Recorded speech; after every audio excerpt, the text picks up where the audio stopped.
Το επόμενο μας θέμα έχει να κάνει με την μεγάλη έκθεση φωτογραφίας που πραγματοποιήθηκε στο φημισμένο Πανεπιστήμιο London School of Economics και στην Atrium Gallery του Πανεπιστημίου.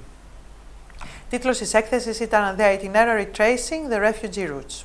Σε αυτή τη μεγάλη έκθεση συμμετείχαν 11 Έλληνες φωτογράφοι που παρουσίασαν τις φωτογραφίες τους σχετικά με τους πρόσφυγες που βρέθηκαν στα ελληνικά νησιά, αλλά και φωτογραφίες από την διαδρομή τους για ένα καλύτερο μέλλον.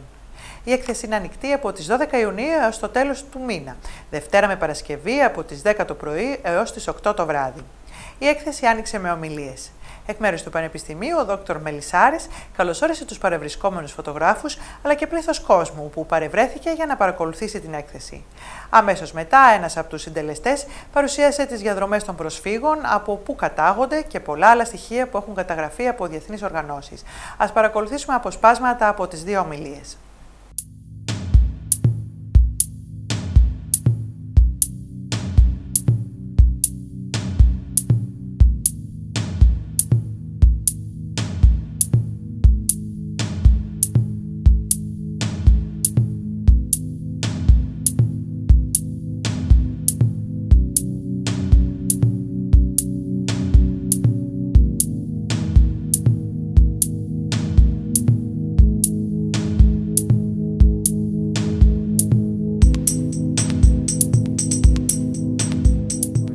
Might not be crossing the Aegean anymore in the staggering numbers in which they did in 2015-16 because various northern European states erected invisible walls by closing the borders.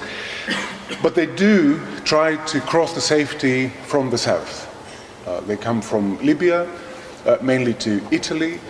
And in their attempt to cross to safety, a lot of them lose their lives. And those who are stranded down south, in Greece and Italy mainly, live in appalling conditions, most of them live in appalling conditions, and are not granted basic rights which might have enabled them to stand on their own 2 feet. Children especially are at great peril. The risk of spoiling your evening, I should say that there are reports that a sex tourism industry is developing in Greece, targeting and exploiting minors and especially unaccompanied refugee minors. So, this exhibition that LSE Law is organizing in association with LSE Arts is meant as a reminder that all this is still happening. It is also a reminder that refugees, I would add migrants generally, are not objects of often self-affirming pity or charity. They are subjects, just like you and I are subjects, and we are all members of the same community, which is grounded in this basic interdependence of solidarity. But the exhibition does not only document the lives of refugees, the way I see it at least, with their daily struggles and joys to which we can all relate, but also in a way documents a part of the lives of the photographers themselves, whose lives are intermingled very much with the lives of refugees.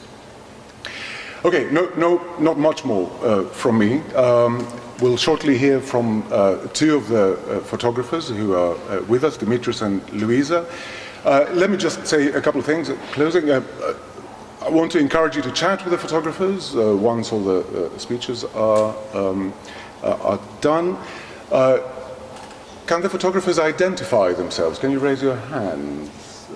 Okay, there's Nick Paleologos, Andrea Bonetti, Menelaos Mirillas, Dimitris Bouras, Anna Pantelia over there. Louisa is somewhere at the back. Louisa Guglielmaki.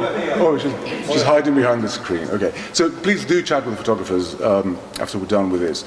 I would also encourage you to buy a copy of the book, which contains the complete collection, in the knowledge that the proceeds from the sale of the book are going to a very good cause.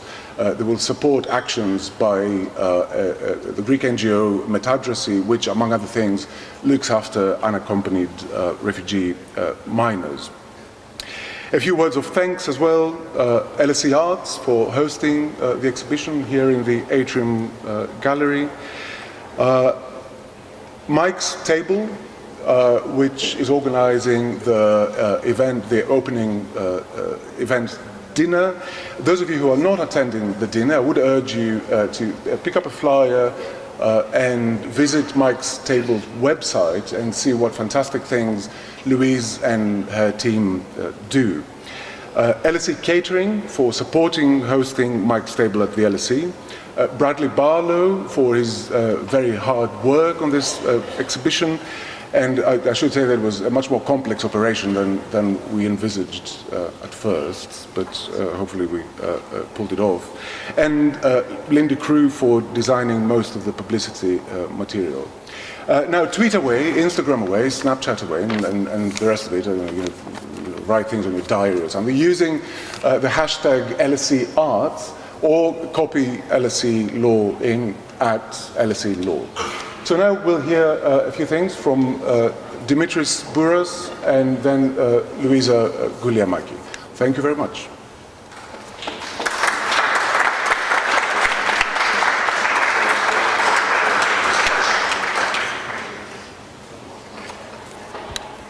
Thank you, Dr. Melisaris. I think cover all the formalities. I just want to say you're almost obliged to buy the book. It's for a good cause, and we really need it.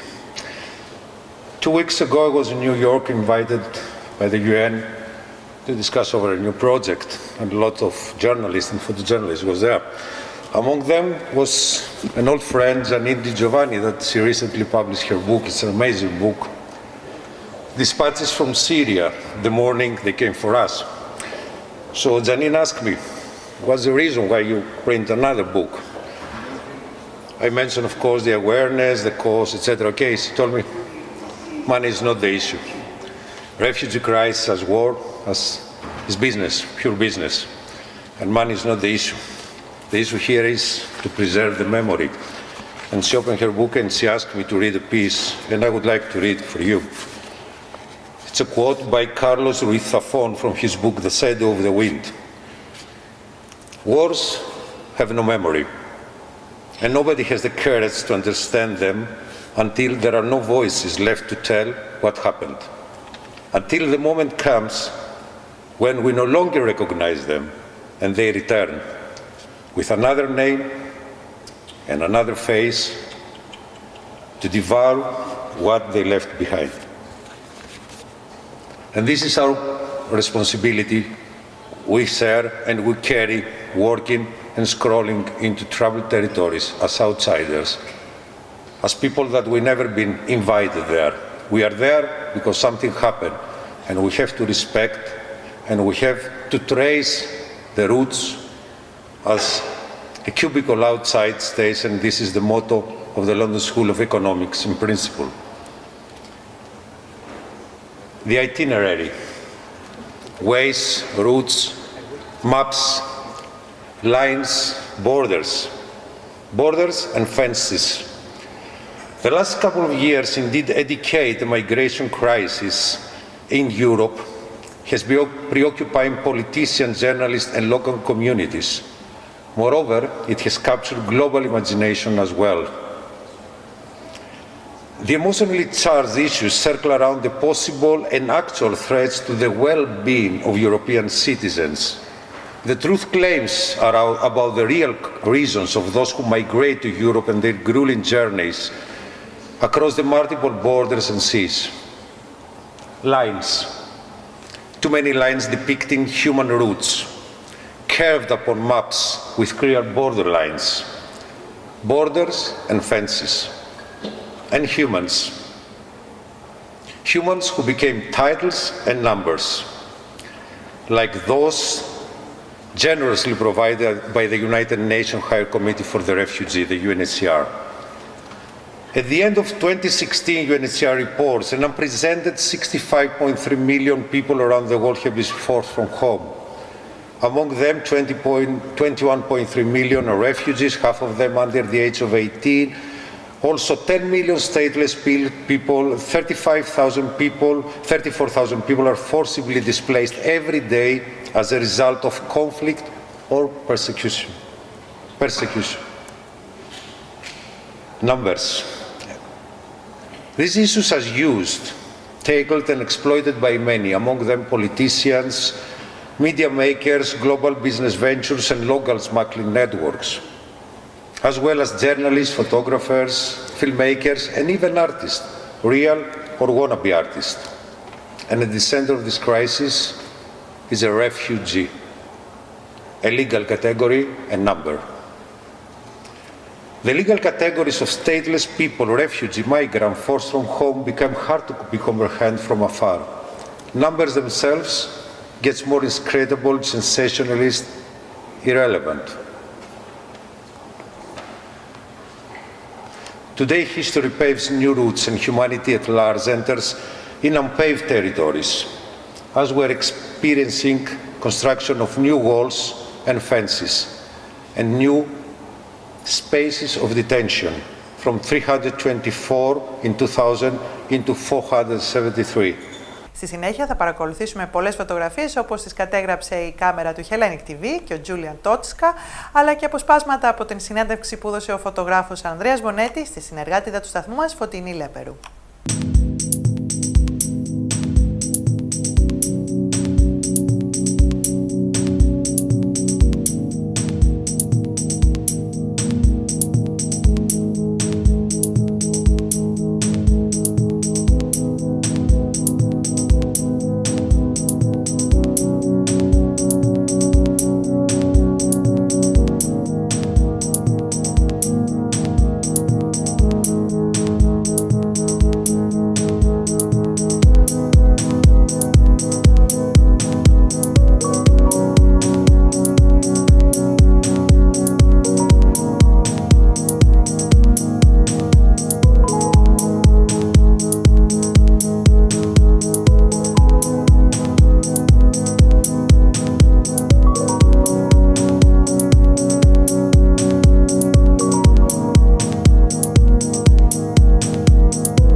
Βρισκόμαστε στην Atrium Gallery, που είναι ένα κομμάτι του LSE, η οποία φιλοξενεί αυτές τις μέρες από τις 10 του μηνός σήμερα μέχρι τις 30 μία έκθεση φωτογραφίας, η οποία έχει γίνει από 11 φωτογράφους.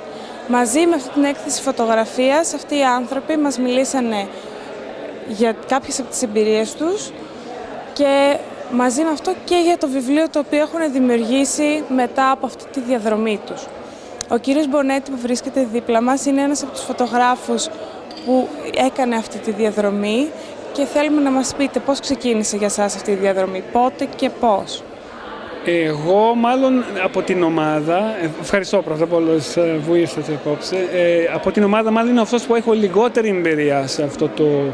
Εγώ είμαι λίγο περίεργο. Είμαι ο προσωπικός φωτογράφος του Πρωθυπουργού Αλέξη Τσίπρα. Εγώ είχα πάει με τον κύριο Πρωθυπουργό, είχα πάει στην Λέσβο το Νοέμβριο του 2015. Είχαμε κάνει επίσκεψη επίσημη στη Λέσβο και με τον κύριο Σούλτς και μετά από την επίσκεψη εγώ έκασα μερικές μέρες παραπάνω γιατί ήταν ένα γεγονός που ως φωτογράφος δεν μπορούσα να μην ενδιαφέρομαι για τον... όχι μόνο ως φωτογράφος, αλλά ως άνθρωπος, γιατί ήταν η στιγμή ακριβώς που με την Ευρώπη γινόταν αυτό το θέμα που κλείνανε τα borders, τα σύνορα και ήταν πάρα πολύ δύσκολο, πολύ έντονα αυτά και ερχόταν εκατοντάδες άνθρωποι, χιλιάδες κάθε μέρα. Και εγώ στη Λέσβο έκατσα 4 μέρες και είχα αποφασίσει να συγκεντρωθώ τη δουλειά μου πάνω στην δουλειά που γίνεται από τους πολλούς εθελονδές και οργανώσεις NGO που είναι στο νησί και βοηθάνε τους ανθρώπους να βγαίνουν από τις βάρκες, που έρχονται από τις βάρκες και μετά να τους δώσουν η πρώτη βοήθεια, φαγητό, αγκαλιές, γιατί ήταν κάτι πολύ συγκλονιστικό για μένα. Ήταν μέσα στο πολύ dramatic της αυτό που γινόταν. Ήταν πάρα πολύ ανθρώπινο και εμένα μου άρεσε πάρα πολύ και αποφάσισα να συγκεντρώσω την προσοχή μου πάνω σε αυτό. Και μέσα στο βιβλίο και στην έκθεση, εδώ τώρα η έκθεση δεν είναι ολόκληρη γιατί δεν χωρούσε. Εδώ έχω μόνο 2 φωτογραφίες, μία εδώ και μία πάνω. Αλλιώς στο βιβλίο έχω 20 φωτογραφίες. Σε αυτές τις φωτογραφίες κάνω λίγο σαν την ιστορία της βάρκας που έρχεται στο νησί και της βοήθειας που προσφέρεται στους μετανάστες μέχρι που τους βοηθάνε να πηγαίνουν στα camps που θα τους βοηθήσουν.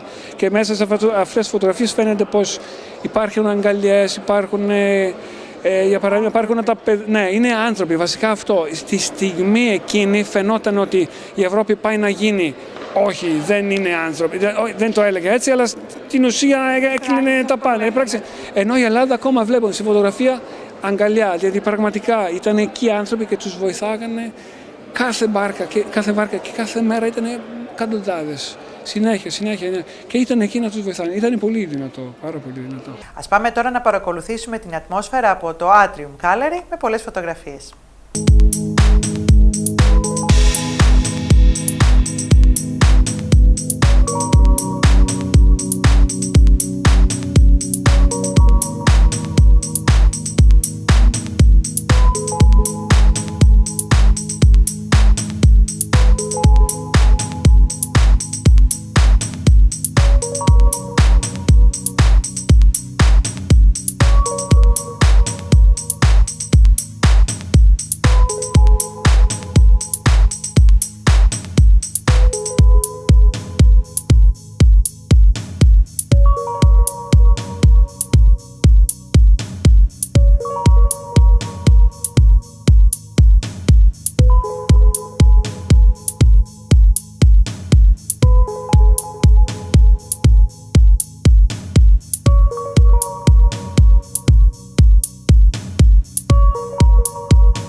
Ολόκληρη την παρουσίαση της έκθεσης με πολλές ακόμα συνεντεύξεις, φωτογραφίες και ομιλίες θα παρακολουθήσετε αύριο Σάββατο στην εκπομπή με το φακό του Hellenic TV στις 8 το βράδυ.